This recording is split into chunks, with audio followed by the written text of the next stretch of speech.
농부는 탁상시계나 손목시계가 멈추는 것에 대해 대체로 시계가 제대로 움직이지 않는다는 것보다 더 좋은 이유를 제시할 수 없다.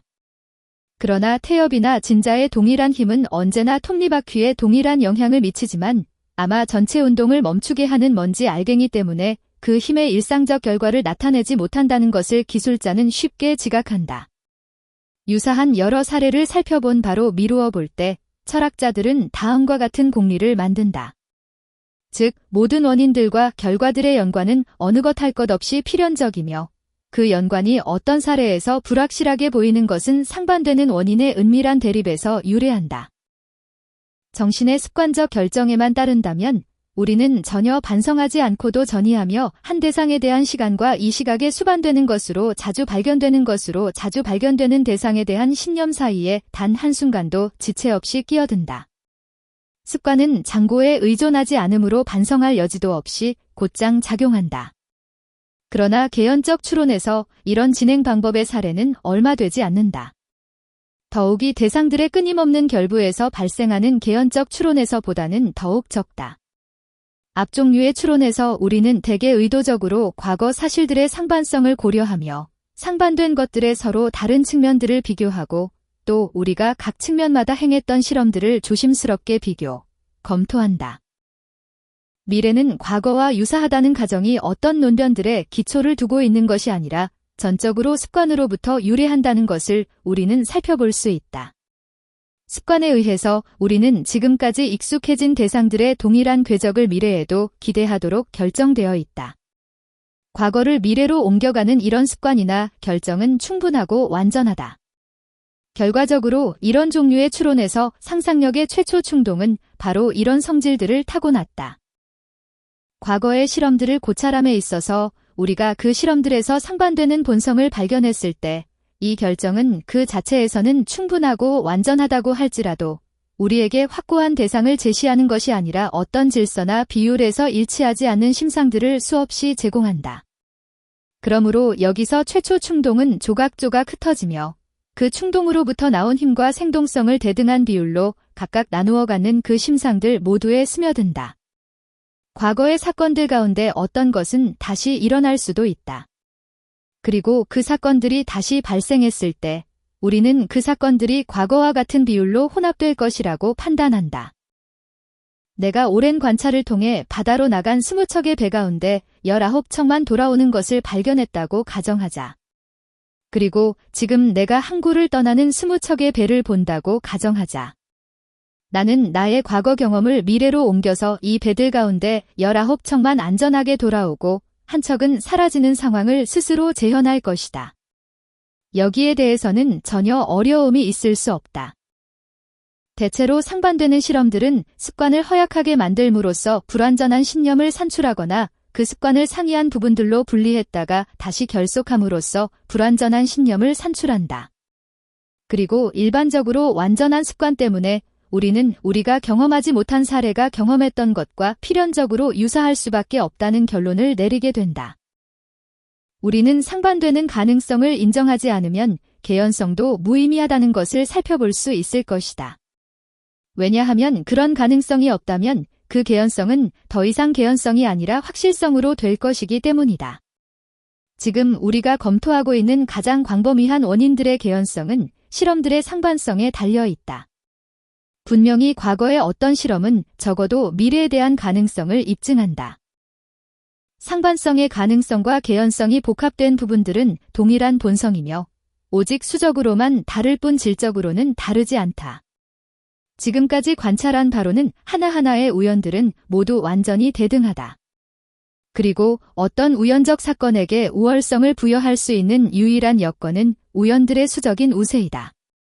상반되는 사건들에 대한 시각을 우리에게 제공해주는 경험에 의해 원인의 불확실성이 발견되는 것과 같은 방식으로 우리가 과거를 미래로 그리고 알려진 것을 알려지지 않는 것으로 옮겼을 때 과거의 실험들은 각각 동일한 비중을 가지며 그 균형을 한 측면으로 기울게 할 수 있는 것은 실험들의 수적 우세뿐이라는 것은 분명하다. 그러므로 이런 종류의 모든 그 자체에서나 상반되는 개연성을 구성할 때나 동일한 본성이다.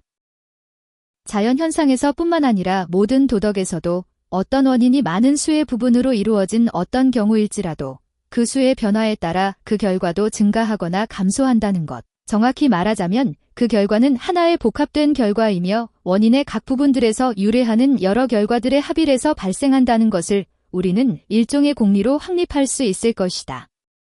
따라서 한 물체의 중력은 그 부분들의 증감에 따라 증가하거나 감소하기 때문에 우리는 각 부분들마다 중력이라는 성질을 담고 있으며 그 중력이 전체 중력의 원인이 된다는 결론을 내릴 수 있다. 원인의 한 부분의 없음 또는 있음은 결과에서 상응하는 부분의 없음과 있음을 수반한다. 이 연관 또는 항상적 결부는 한 부분이 다른 부분의 원인이라는 것을 충분히 입증한다. 어떤 사건에 대한 우리의 신념이 우연들이나 과거 실험들의 수에 따라 증가하거나 감소하므로 그 신념은 혼합된 결과로 간주될 수 있는데 이 혼합된 결과의 각 부분들은 상응하는 수의 우연들이나 실험들에서 발생한다. 그 자체로 고려되는 어떤 대상에는 우리가 그 대상을 넘어서는 결론을 이끌어낼 수 있는 이유를 제공해주는 것이 전혀 없다. 설령 대상들의 잦은 또는 항상적인 결부를 관찰한 다음에라도 우리는 이미 경험했던 것을 넘어서는 어떤 대상들에 대해 추정할 수 있는 이유를 가지고 있지 않다. 내 말은 사람들이 이 두 원리를 완전히 확신하도록 하자는 것인데 이것은 모든 일상적 학문 체계에서 완전히 벗어나 가장 해괴하게 여겨질 수도 있는 것을 사람들이 받아들이는데 전혀 불평이 없도록 할 것이다. 가장 확실한 인과 추론에 관해서도 우리는 이 두 원리들이 충분히 납득할 만하다는 것을 깨달았다. 추측에 불과하거나 개연적인 추론에 관해서도 그 원리들이 새로운 정도의 명증성을 여전히 획득할 것이라고 나는 감히 단언할 것이다. 추론을 하면서 우리가 다른 어떤 대상이나 사건에 관해 결론을 내릴 수 있는 이유를 제공해주는 것은 우리에게 현존하는 그 자체에서 고려되는 대상이 아니라는 것은 명백하다. 우리가 결론 내려야 할 대상은 불확실한 것으로 가정되므로 또 그 불확실성은 이미 우리에게 현존하는 대상에 있는 원인들의 은폐된 상반성에서 유래하므로 원인들 중 어떤 것이 그 대상에 알려진 어떤 성질들 안에 있다면 그 성질들은 더 이상 은폐될 수 없을 것이고 우리의 결론 또한 불확실하지 않을 것이다. 과거에서 미래로 전이하는 것이 오직 오성의 결론만을 기초로 한다면 그와 같은 전이는 어떤 신념이나 확증의 원인일 수 없다. 상반되는 실험을 미래로 전이할 때 우리는 그 실험들의 개별적 비율로 상반된 실험들을 되풀이할 수밖에 없다. 공상이 함께 나타난 심상을 모두 함께 녹여 그 심상들로부터 단일 관념이나 단일 심상 하나를 추출해내지 않는 한 그 관념이나 심상은 자신이 유래하는 실험의 수에 비례하여 강렬하고 생생하며 그 관념이나 심상과 대립하는 실험보다 우세하지만 그 전이는 우리가 추론하는 단일 사건에서 어떤 확증도 산출해낼 수 없다. 과거의 경험은 결코 결정된 대상을 제시하지 않는다. 신념이 아무리 어렴풋할지라도 그 신념은 결정된 대상에 스스로를 고착시키므로 분명히 신념은 과거에서 미래로 옮겨가는 것에서 발생할 뿐만 아니라 신념과 결부된 공성의 작용에도 발생한다. 이것으로 미루어 우리는 그 직능이 모든 추론에 개입하는 방식을 파악하게 된다. 오직 개연적일 뿐인 사실 문제에 관해 정신이 추론을 형성할 때 정신은 과거 경험으로 눈을 돌려 과거 경험을 미래로 옮김으로써 그 대상에 대해 상반된 시각을 나타내게 된다. 이 대상에 대해 상반되는 시각들은 같은 종류끼리 함께 합일되고 정신의 작용과 관계하며 정신작용을 강화하고 북돋우는 데 기여한다. 그러나 어떤 대상에 관한 시각이나 일별 등의 중복이 경험으로부터 유래하지 않고 상상력의 의도적 작용에서 유래한다고 가정해보자. 이 결과는 나타나지 않거나 최소한 동일한 정도로 나타나서 신념을 산출하더라도 이것은 매우 빈번하고 비의도적으로 반복할 것과 오랜 시간을 요구한다. 일반적으로 우리가 단언할 수 있는 것은 어떤 관념을 자신의 정신 안에서 의도적으로 반복하는 사람이 비록 과거의 경험에 의존한다고 해도 자신은 그 관념의 대상이 존재한다는 것을 한 번 조망하는 것으로 만족하지 않는 것과 마찬가지로 그 대상의 존재를 믿고 싶어 하지는 않을 것이라는 점이다. 의도적인 결과와 아울러 분리되고 독립적인 정신의 각 작용들은 각각의 영향력을 가지며 그 힘을 다른 정신작용의 힘과 결합시키지 않는다. 어떤 공통 대상에 의해 그 작용들이 합일되지 않고 그 영향력을 산출하면 그 작용들은 서로 무관하며 결과적으로 그 힘을 옮길 수도 합일할 수도 없다. 관찰 사례의 수가 정확하고 그 차이가 분명한 경우 우리는 사례의 중복에서 총합의 수가 증가하는 것은 그 정념을 증대시킨다는 것을 발견했다. 정신은 3기니가 2기니보다 더 큰 정념을 낳는다는 것을 직접적인 느낌으로 지각한다. 그리고 이 정신은 유사성 때문에 더 큰 수들로 옮겨가며 일반 규칙에 따라 999기니보다 1000기니에 더 강력한 정념의 자리를 마련한다.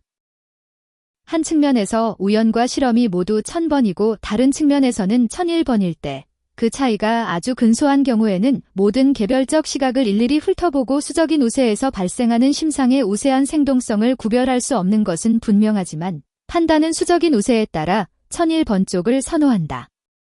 우리는 감정에서도 유사한 사례를 알고 있다. 앞서 언급했던 원리들에 따르면 한 대상이 우리에게 어떤 정념을 산출했을 때 정념이 그 대상의 서로 다른 양에 따라 변한다는 것은 분명하다. 내 말은 정념이 단순 정서가 아니라 복합 정서 즉 대상의 각 부분들에 대한 시각에서 유래하는 희미한 정념이 무수히 복합된 것이 분명하다는 것이다. 그렇지 않다면 그 부분들의 증가에 따라 정념이 증가하는 것은 불가능하기 때문이다. 그러므로 비록 이 복합체가 단지 한 단위만큼 더 우세하다면 어떤 사람이 더 큰 수를 선호함으로써 대상이 변화할 때마다 그 복합체가 분명히 드러난다고 할지라도 1000파운드를 욕망하는 사람은 실제로 합일하면 단 하나의 욕망에 지나지 않을 1000개 또는 그 이상의 욕망을 가지고 있다. 정념들 사이에서는 아주 근소한 차이가 식별될 수 없으며 근소한 차이가 정념을 서로 구별되도록 할 수 없다는 것보다 확실한 것은 없다. 그러므로 보다 큰 수를 선호하는 생도의 차이는 정념에 의존하는 것이 아니라 습관과 일반 규칙에 의존한다. 내가 설명하려고 애써 노력하고 있는 이런 논증에 내가 진심으로 동조하는지에 대한 질문을 받는다면, 그리고 내가 모든 것은 불확실하며 어떤 것에서도 우리의 판단은 참과 거짓에 대한 그 어떤 척도도 가지고 있지 않다고 주장하는 회의론자의 한 사람인지 등의 질문을 받는다면 나는 다음과 같이 대답하겠다. 이것은 전혀 필요 없는 물음이며 나도 그렇지만 어떤 사람도 진실로 또 한결같이 그런 의견을 가졌던 적이 없다. 자연은 절대적이고 불가항력적인 필연성으로 우리가 숨쉬고 느끼는 것과 마찬가지로 판단하도록 결정했다. 우리가 깨어있으면서 생각하지 않으려고 할 수 없고 밝은 햇빛 속에 있는 주변 대상으로 눈길을 돌리면서 그 대상들을 보지 않을 수 없듯이 어떤 대상들이 현존하는 인상과 습관적 연관을 갖는다면 더욱더 강력하고 충분한 빛 속에서 그 대상들을 보지 않을 수 없다. 이 전체적 회의론의 트집을 반박하고자 애쓰는 사람은 누구든지 실제로는 반대하는 사람이 없음에도 논란을 벌였으며 자연이 미리 정신에 심어두고 피할 수 없도록 했던 직능을 논변을 통해 확정하고자 애쓴 것이다.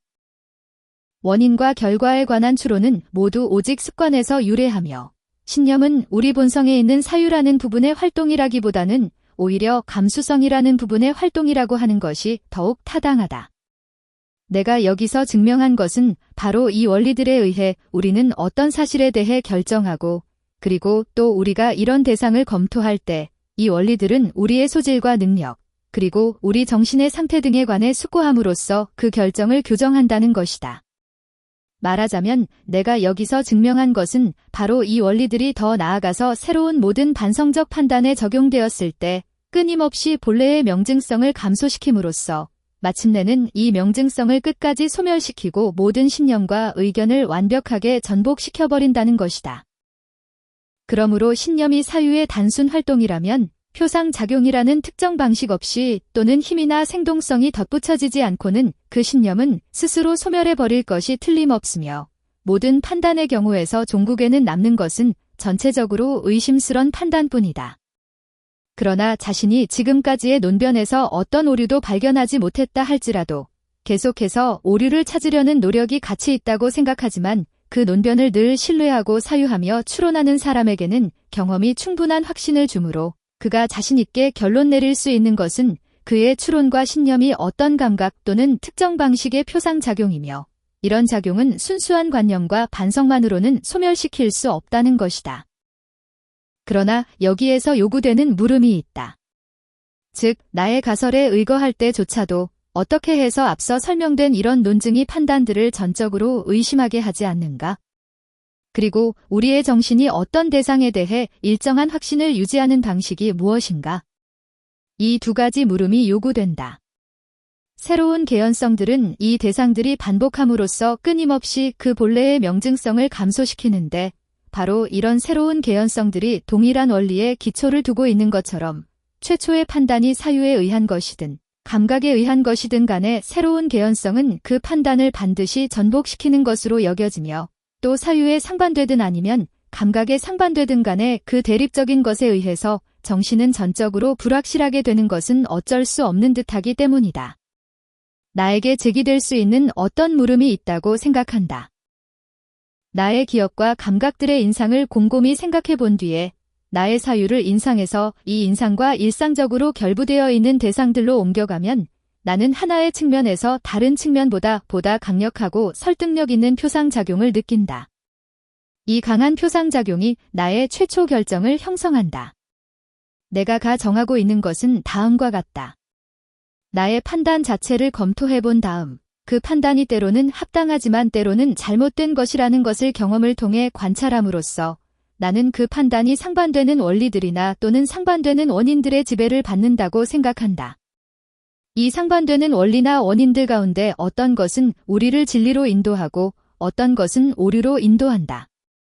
그리고 이 상반되는 원인들이 서로 팽팽할 때 새로운 개연성에 의해 나는 최초 결정에 대한 확신을 감소시킨다. 이 새로운 개연성도 앞의 개연성과 같이 감소될 수밖에 없으며 이런 것은 무한히 반복된다. 그러므로 결국 우리는 철학에서나 일상생활에서 우리의 목적에 충분할 정도의 신념을 도대체 어떻게 유지할 수 있는가라는 질문을 받게 된다. 나는 다음과 같이 대답한다. 최초의 결정과 두 번째 결정 다음에 정신의 작용은 억압받고 부자연스럽게 되며 관념이 아련하고 어스레해지므로 비록 판단의 원리 및 상반되는 원인들의 균형이 바로 처음과 같다고 하더라도 상상력에 미치는 그 관념들의 영향과 그 관념들이 사유에 더하거나 줄이는 활기는 결코 대등하지 않다. 정신이 거침없이 수월하게 그 대상들에 도달하지 못하는 경우에 비록 그 원리들은 관념들을 더욱더 자연스럽게 표상할 때와 동일한 결과를 갖지 않는다. 그리고 상상력도 자신의 일상적 판단과 의견에서 발생하는 비율을 유지하는 감각을 느끼지 않는다. 주의력은 긴장되어 있다.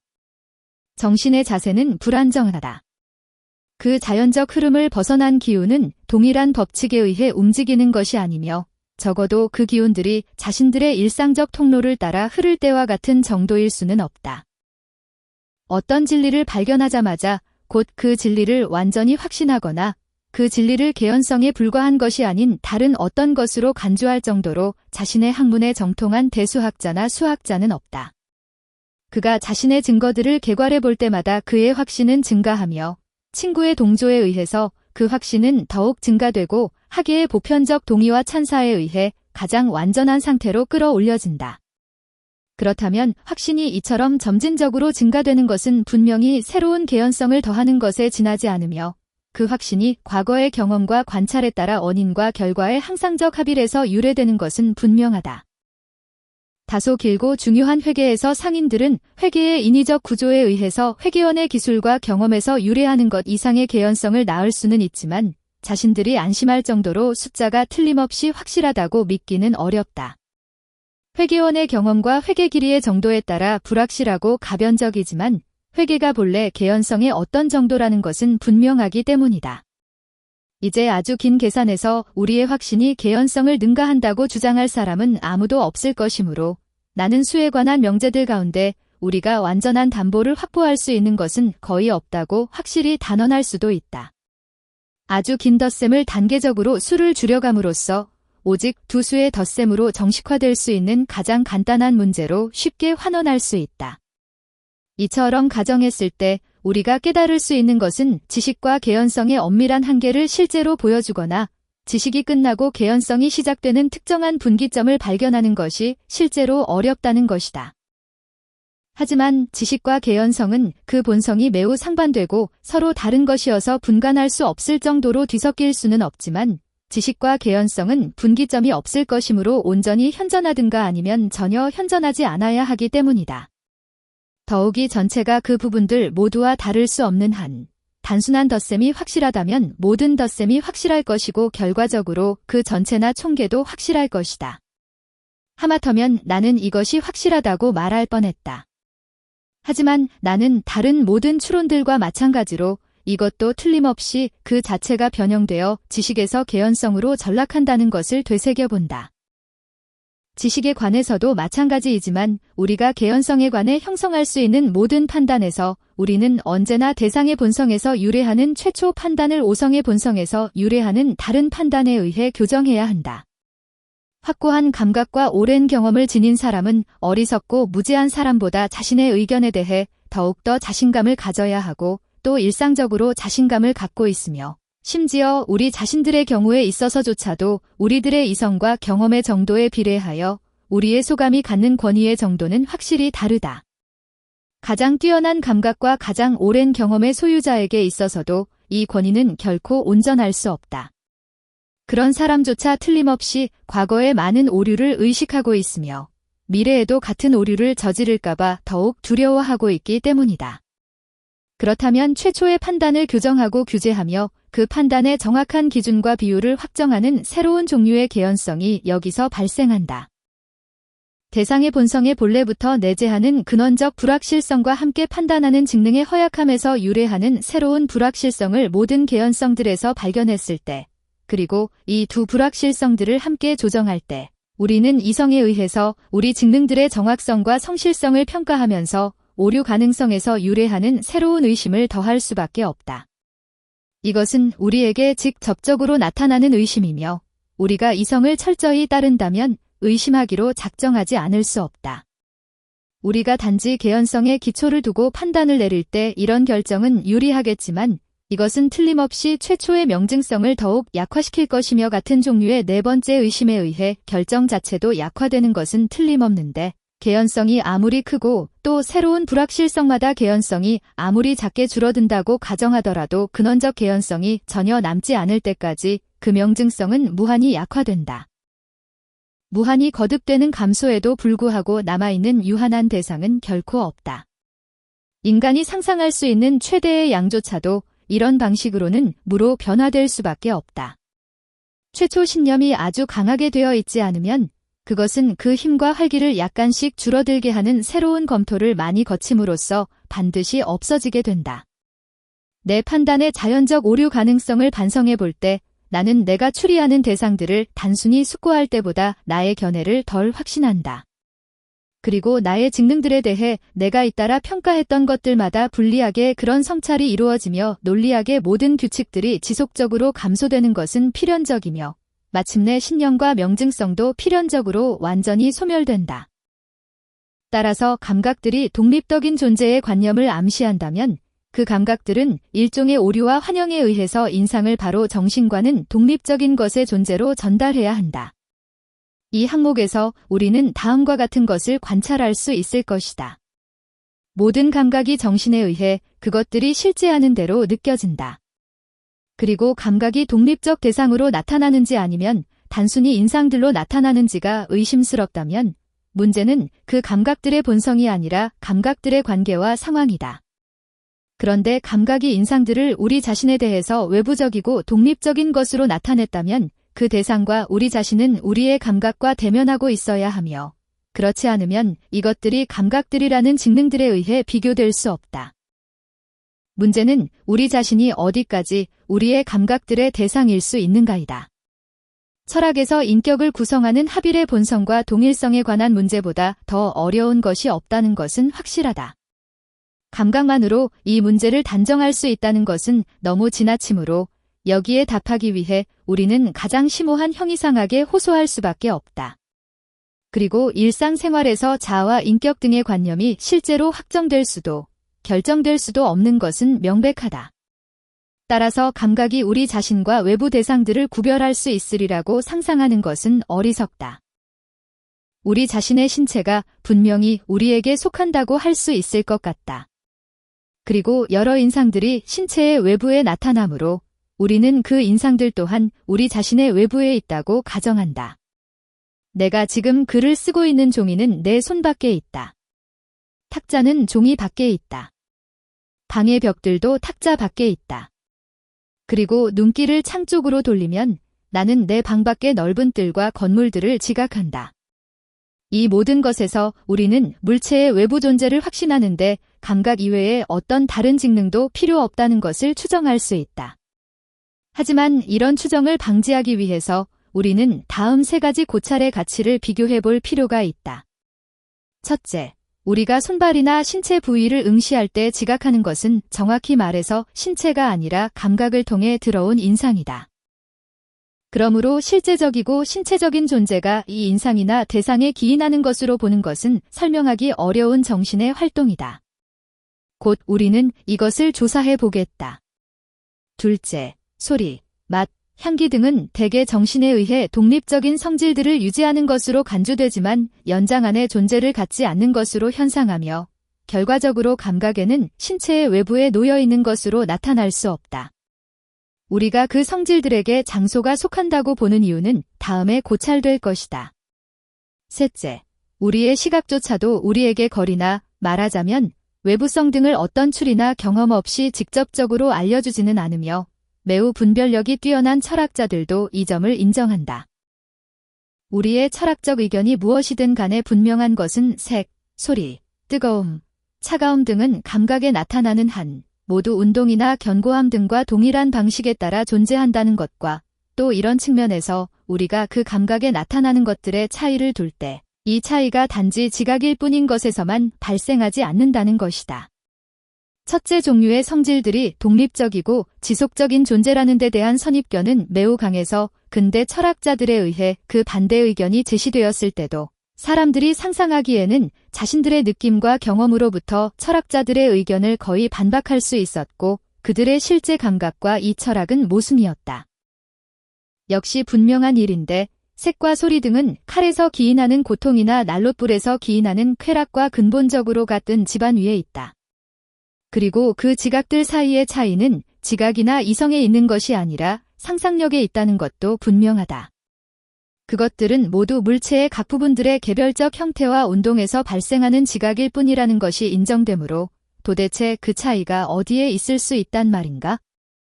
그렇다면 대체로 우리는 감각이 재판관인 한 모든 지각은 그것들의 존재 방식에서 동일하다고 결론 내릴 수 있다. 우리는 색과 소리 등의 사례에서 관찰할 수 있는 것은 이성의 도움을 전혀 받지 않고 또 어떤 철학적 원리들에 의해 우리의 의견을 비교해보지 않고도 독립적으로 지속되는 존재를 대상에 속하는 것으로 여길 수 있는 것이다. 실제로 철학자들이 생각해낸 신빙성 있는 논변들이 모두 정신으로부터 독립된 대상에 관한 신념을 확립해낼 수 있지만 이 논변을 알 수 있는 사람은 극소수이며 아이와 농부 그리고 대부분의 사람들로 하여금 대상을 어떤 인상에 속하는 것으로 여기게 하고 다른 인상에 대해서는 대상을 부정하도록 유도하는 것은 분명히 그런 논변이 아니다. 그러므로 우리는 이 항목에서 사람들이 형성하는 결론이 모두 철학자들이 확언하는 결론과 직접적으로 반대된다는 것을 알 수 있다. 정신에 나타나는 것은 모두 지각일 뿐이며 단절되어 있고 정신에 의존한다는 것을 철학이 우리에게 일깨워주지만 반면에 사람들은 지각과 대상들을 혼동하고 독립적으로 지속되는 존재를 자신들이 느끼고 보는 바로 그것에 속하는 것으로 여기기 때문이다. 그렇다면 이 소감은 전혀 불합리함으로 오성 이외의 다른 어떤 직능에서 유래하는 것이 틀림없다. 우리는 여기에 다음과 같은 것을 덧붙일 수 있다. 즉, 지각과 대상을 동일한 것으로 간주하는 한 우리는 지각의 존재로부터 대상의 존재를 추정할 수도 없고 사실 문제에 관해 우리에게 보증해주는 유일한 관계인 원인과 결과의 관계로부터 어떤 논변도 구성할 수 없다. 우리가 대상들로부터 지각을 구별한 다음이라고 해도 우리가 여전히 그 하나의 존재로부터 다른 것의 존재를 추론할 수 없다는 것은 곧 드러날 것이다. 그러므로 대체로 우리의 이성은 그런 구별을 할 수도 없을 뿐더러 어떤 가정에 입각하여 우리에게 물체의 지속적이고 독립적인 존재에 관한 확증도 제공해 줄 수 없다.